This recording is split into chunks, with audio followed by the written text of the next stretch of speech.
Olá, galera, tudo bem? Bem-vindos a mais uma videoaula. Nessa videoaula, pessoal, nós vamos terminar toda a área da ecologia e eu deixei para a gente encerrar com os biomas aquáticos, certo?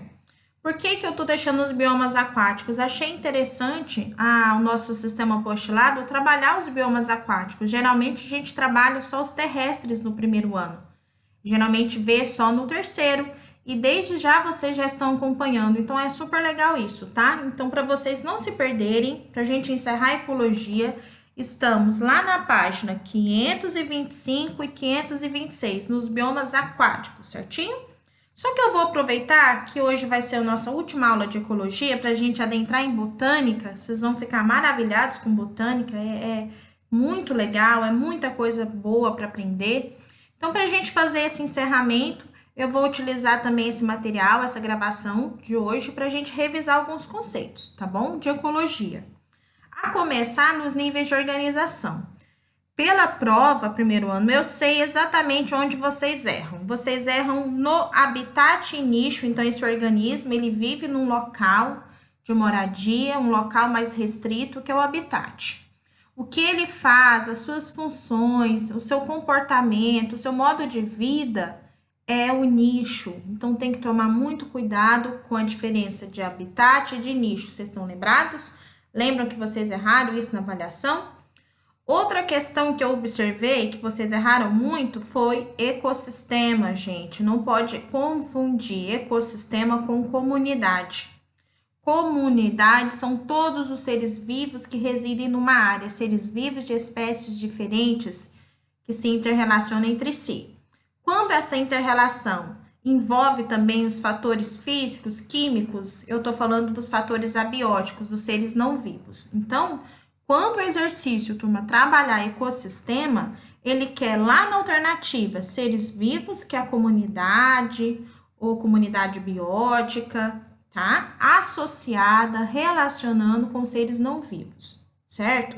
Não confundir esse detalhe. Então, esse aqui ele mostra mais ou menos o que a gente viu lá no início das aulas de ecologia, né? Que é do nível mais do micro, que vai do átomo, e claro, né, turma, isso aqui está sendo uma visão muito reducionista, que é abaixo do átomo.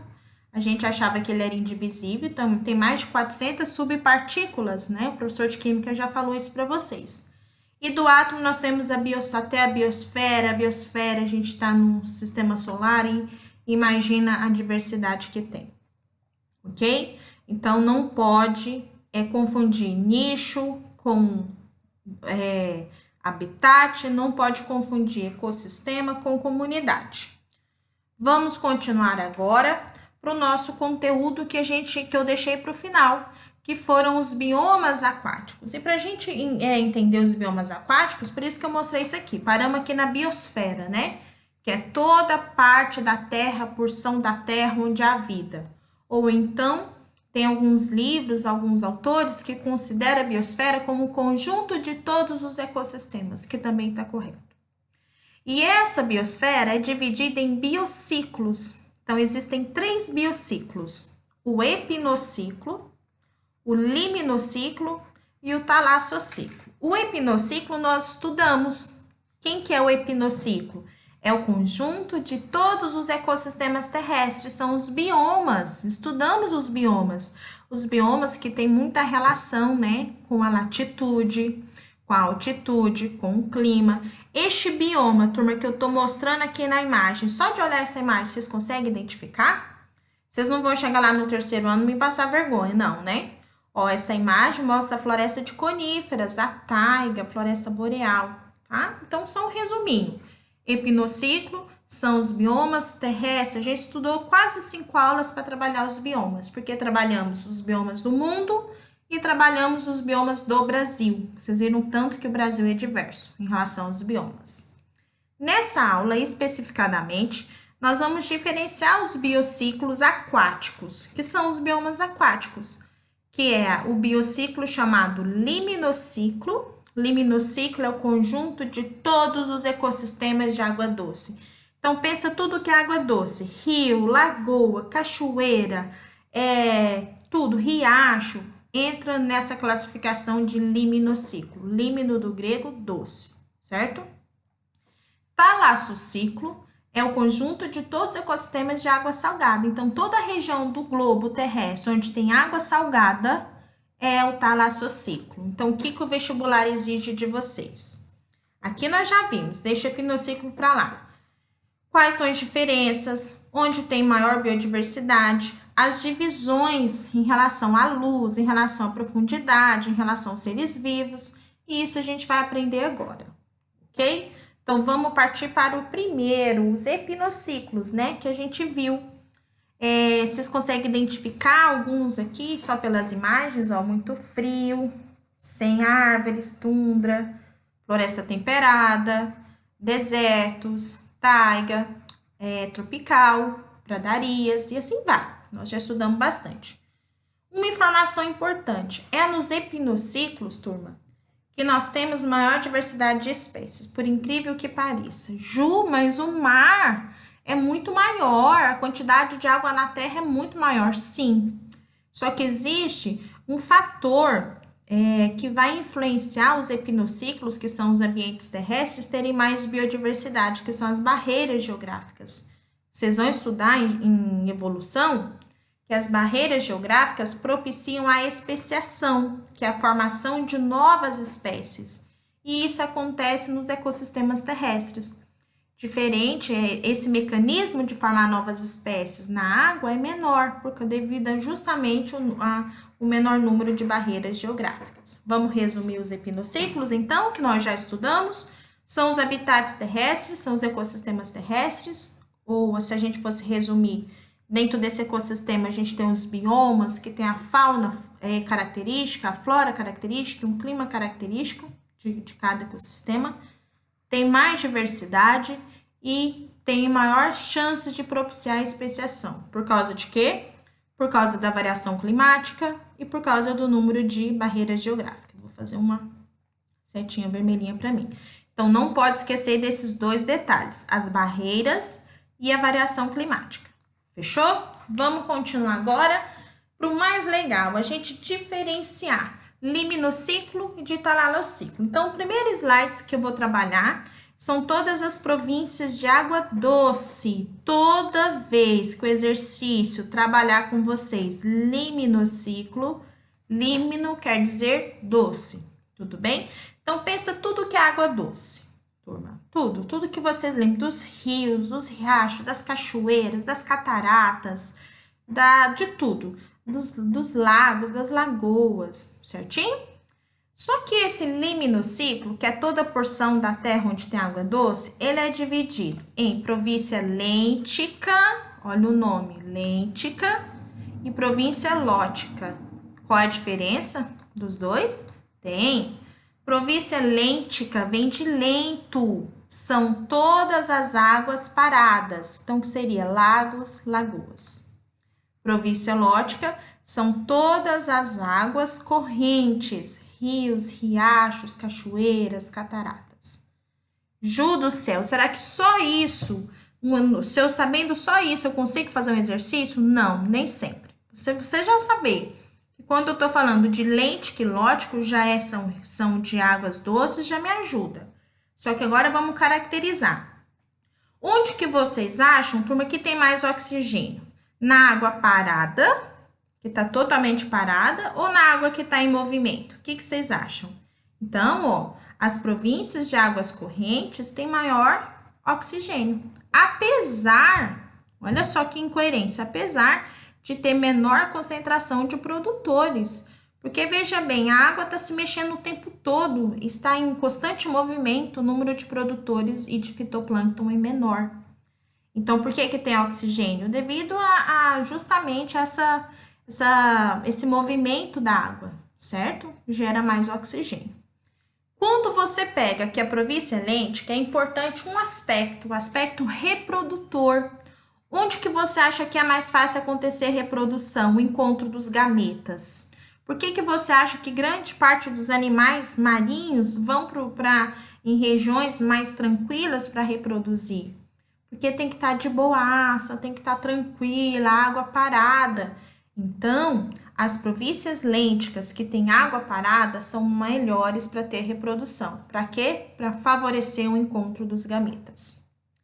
E também, devido à água estar parada, turma, eu tenho maior concentração de produtores. Mas cuidado, isso não indica que tem mais oxigênio, porque não tem. Tem mais produtores, mas não tem maior quantidade de oxigênio, igual acontece aqui nas províncias lóticas. Certinho? Então, vamos resumir. Lênticas são as águas paradas, lagos e lagoas, mais propícias para reprodução, mais seres que fazem fotossíntese. No entanto, o oxigênio é baixo, porque eles utilizam bastante, tá? Aqui não, na província lótica, que são as águas correntes, devido ao movimento da água, eu tenho maior oxigenação, só que mesmo assim eu tenho menor número de produtores. Vamos trabalhar então o liminociclo agora, tá? Nós classificamos quanto às características. Agora vamos classificar a província lêntica quanto à profundidade. Então, vamos lembrar aqui, ó, lêntico, quem que é? A província que tem a água parada, tá bom? Não vou escrever não, senão vai perder tempo. Água parada. Então, vamos pensar um laguinho. Olha essa imagem como se fosse um laguinho. Eu tenho a região litorânea, ó, que tá próxima aqui da região de barranco, né?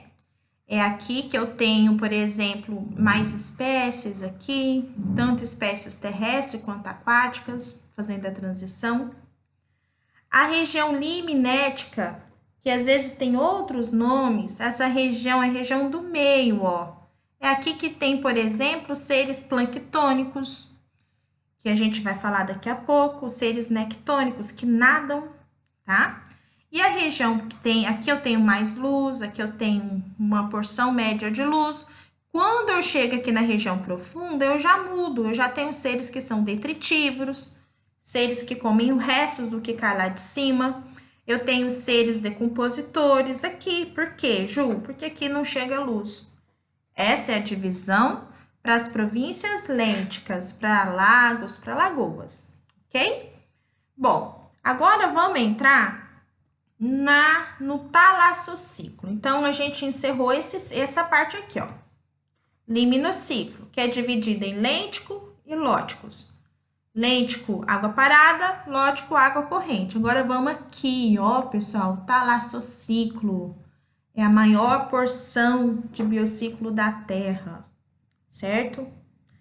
Então, ó, de novo, talassociclo é o conjunto de todas as águas salgadas do planeta, e nós sabemos que o que mais tem no planeta Terra é água salgada, certo? Simplesmente é o biociclo mais extenso, 72%, no entanto, e ele ocupa 3/4 do ambiente do planeta. No entanto, turma, é um ambiente menos conhecido, né? O pessoal costuma falar que a gente conhece mais a Lua do que propriamente os fundos oceânicos, e é verdade. Uma informação importante é que no talassociclo, turma, a fauna, que são os animais, predomina sobre a flora. E lá no liminociclo, que são os rios, é o contrário, a flora predomina sobre a fauna. Já vi questão de somatória caindo isso, por isso eu coloquei, ok? Então, aí vem, quem que é, Ju? Quem é o talassociclo? São os oceanos e os mares. Ai, que legal, né? E aí, que legal que vocês não sabem até hoje o que é oceano e mar, né, cambada? Vocês vão ver. Oceano, a água, a gente fala água mar aberto, né? Não tem uma porção de terra rodeando esse oceano. Índico, Pacífico, vários. O mar, pessoal, ele tem uma porção de terra envolvendo essa água salgada, certo? Então, eu tenho mar. Então, quando a gente pergunta assim, vocês já tomaram banho de mar? De mar, eu acho que não, nem eu. Eu tomei banho de oceano, porque eu tomei banho no litoral aqui do Brasil. Então, o litoral do Brasil, eu tô vendo oceano. Mas aqui nós temos o mar Mediterrâneo, o mar Cáspio e mar Vermelho e outros. Eles estão rodeados de uma porção de terra. Tá vendo a diferença dos dois?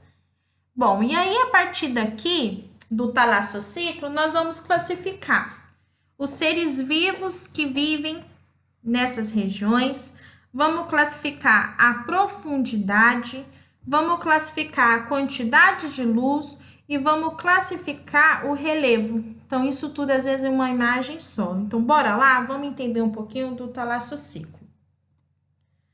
Começando a classificação quanto à locomoção. Gente, isso aqui regaça de cair no vestibular. Vocês não têm noção tanto que isso aqui cai. E vocês não vão chegar no terceiro ano e não saber o que é plâncton. Porque a gente está trabalhando plâncton desde o início de ecologia. Por favor, tá? Vamos classificar quanto à locomoção. Plâncton são todos os seres vivos que não têm deslocamento próprio, que são levados pela correnteza. Podem ser todas as larvas de animais, larvas de crustáceos, larvas de peixes, alevinos, larvas de moluscos e todas as algas microscópicas, que é o fitoplâncton. Opa, então, ó, vamos diferenciar aqui. O plâncton é dividido entre fitoplâncton e zooplâncton. Nós sabemos que esse plâncton é o que vai estar sendo levado pela correnteza. Então, olha aqui. Turma, isso aqui cai tanto, mas cai tanto. Cai isso aqui em questão de cadeia alimentar, cai em questão envolvendo o talassociclo, cai em questão sobre impacto ambiental da bioacumulação. Uma regra que eu já ensinei para vocês. Quem é o fitoplâncton? O fito são as algas microscópicas, é o pulmão do mundo, tá? E algumas cianobactérias. Fitoplâncton sempre vai ser a base da cadeia alimentar aquática, eles sempre vão ser os produtores. Não pode esquecer isso, turma. O fitoplâncton sempre vai ocupar o primeiro nível trófico da água.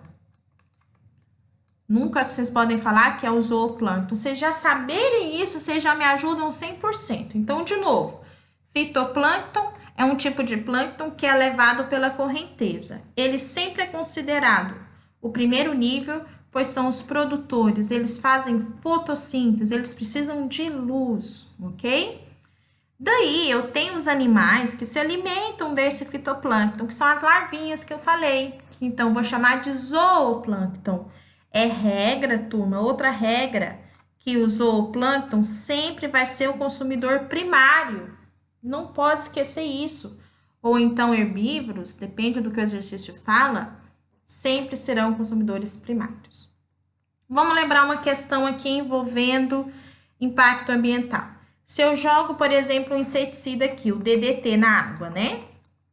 Esse DDT ele é biocumulativo, quer dizer que ele não se decompõe no ambiente. Ele se acumula no corpo dos seres vivos. Quando esse DDT cai na água e a alga absorve, ele vai ter uma parte. Quando o zooplâncton absorve, o zooplâncton vai pegar a maior parte. Ou seja, vai acumular o que ele pegou mais o que estava no fitoplâncton. E assim vai. Portanto, eu pergunto, nesta cadeia alimentar aqui que eu estou mostrando, quem vai ter maior quantidade de DDT? É o tubarão.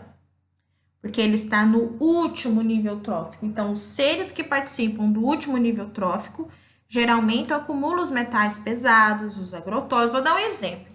Pessoal que fala assim, eu como carne porque eu não gosto de agrotóxico, então não vou comer alface. Tá, mas o animal não comeu a folha também? Então, pensa assim, não acumulou? Então, quem come só carne tem muito mais agrotóxico, porque ele tá mais acumulado, ok? O ser humano que gosta de ir lá na praia chupar aquele bivalve, aquele mexilhão, o que o ser humano tá fazendo? O bivalve, que era um molusco que se alimentou da alga, da partícula, que estava com DDT. O molusco ficou com DDT, o ser humano vai pegar, ele está sempre no último nível trófico, então ele vai se contaminar mais. Então, não pode esquecer. Por que eu entrei nesse assunto? Porque envolve a cadeia alimentar, turma. Então, esse material que não é decomposto, ele vai acumulando ao longo da cadeia alimentar. Tudo isso para falar aqui do plâncton. Então, de novo, o plâncton tá onde? O plâncton, geralmente, vocês vão ver comigo, que ele tá na região que a gente chama de pelágica, região onde tá, sem estar no fundo, tá? Dividindo o plâncton entre, posso fazer uma divisão, fitoplâncton e zooplâncton, fechou? Daí nós temos os seres nectônicos, a parte do nécton, nectônicos que nadam, nectônicos que têm um deslocamento próprio, tudo que nada, turma, baleia, golfinho, peixes, alguns moluscos, os cefalópodes, apesar deles às vezes ficarem no fundo, mas eles costumam nadar. Então, estes são os nectônicos, é a fauna que nada, ok? E aí os bentos, a região dos bentos, aí eu vou ter os seres vivos chamados bentônicos. Então pensa assim, bem fundo, bem profundo, são os animais que estão no fundo do oceano. Bom, e aqui eu tenho seres que são fixos, que nós chamamos de, tem um nome, depois eu lembro, são fixos, e os seres que são natantes, errantes, sésseis, lembrei.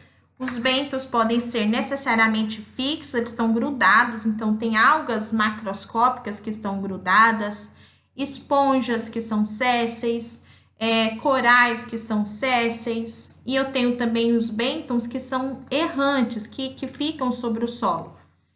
Seria quem? Caranguejo, seria estrela do mar e assim vai. Aí cai exercício desse jeito assim para vocês. O aluno ele desiste fazendo no início, né?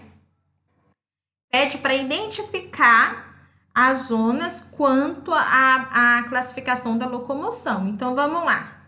Os planctônicos no 1, aí eu vou dividir em fitoplâncton e zooplâncton. 2, os que nadam no mar aberto sem estar sobre o fundo, os nectônicos, o nécton. E o 3, a região do benton, onde nós temos os seres bentônicos. Então, às vezes eu falo assim, ó, as esponjas têm um modo de vida bentônica. Acabou, você tem que saber. Bentônica quer dizer que ela fica sobre o fundo, ok? Primeiro, tá prestando atenção? Continuo. Já falamos disso. E agora vamos classificar quanto à presença de luz. Então, volta lá no slide. Aqui, eu classifiquei quanto à locomoção. Então, a gente está falando da água salgada, tanto do oceano quanto do mar. Estou classificando os seres vivos que vivem nos dois locais, os planctônicos, os nectônicos e os bentônicos. Diferenciei fitoplâncton de zooplâncton. Fitoplâncton produtor, zooplâncton consumidor primário. E daí a gente chega na classificação quanto à luz. A luz é um fator abiótico importante na manutenção da vida? E como? Tá? Então, tudo do grego. Olha só, fótico, ó. Gente, biologia é de boa, gente, tudo que é facinho. Pega todo esse radical fótico, tem que ter a ver com luz. Afótico, sem luz. Disfótico, é só você lembrar assim, tá desfocado, não tô enxergando bem. Quer dizer que disfótico recebe menos luz. E eufótico, do grego verdadeiro, muita luz. Vocês conseguem assim identificar as regiões que é eufótica, afótica, por exemplo, a quantidade de profundidade, por exemplo? Vou dar só assim uma informação, por exemplo, a zona eufótica, que é aqui, ó. Pega toda a plataforma continental, às vezes 200 metros, vamos falar mais ali da frente, tá bom? Então, vamos de novo, não pode confundir. Quando eu falar eufótico, disfótico e afótico, eu tô falando da profundidade, tá? Então, vamos dar um exemplo. A zona eufótica pode ter profundidade até 200 metros. A zona disfótica, às vezes, chega a 1000 metros. Às vezes, muda de literatura, tá, turma? Por isso que é bom saber principalmente o conceito. Vamos agora classificar quanto a outro critério. O outro critério agora é um pouquinho mais, mais detalhado. Olha só. Então, vai misturar o critério de luz e o critério de profundidade. E também até, às vezes, de relevo. Então, vamos com calma. Quando eu pego a que a gente chama de zona platafórmica, que é a plataforma continental, aqui praticamente, turma, tem... onde eu pego mais luz. Então, essa plataforma continental, ela chega até 200 metros, certo? Então, uma parte importante. Daí, ela vai começar a ter uma queda. Essa queda aqui, ó, nessa região, eu vou chamar de zona batial ou talude continental. Então, cuidado, zona batial ou talude continental, até aqui. Depois, abaixo do talude, continua descendo todinho, ó. Tudo isso é a zona abissal. A zona abissal já é a região, já que não chega tanta luz. A gente pode falar abaixo de 5.000 metros, 4.000, 5.000 metros, dependendo da literatura. Aí desce mais um pouco, ó, zona adal. A gente tem uma curiosidade aqui tão legal, eu estudo teologia. Adal quer dizer Hades, né? E Hades quer dizer sem vida. Então, provavelmente, quem classificou achava que isso aqui não tinha vida nenhuma, mas nós sabemos que a zona adal, que chega a mais de 5.000 e 6.000 metros abaixo, tem vida. É só você pegar, por exemplo, as Fossas Marianas. As Fossas Marianas é o quê? 15.000 metros? Depois vocês me corrigem. Nós descobrimos que lá tem grandes seres, tem predadores lá. E aí você vai me perguntar, Ju, mas quem que faz? Quem que é a base da cadeia alimentar num local tão profundo? E aí vocês têm que pensar comigo, daqui a pouco eu vou falar. Então vamos resumir? Eu vou resumir quanto à profundidade. Então vamos com calma.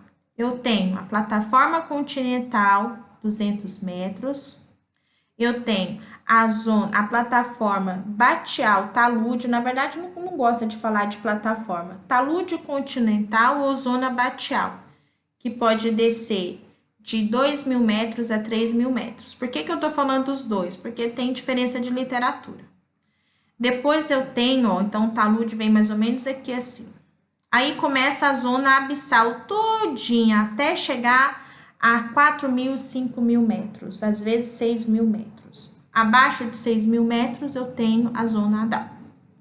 Isso quanto à profundidade. Agora vamos classificar quanto ao relevo. Então veja só, as águas que ficam sobre a plataforma continental até aqui, ó, essas águas todinha eu vou chamar de zona nerítica.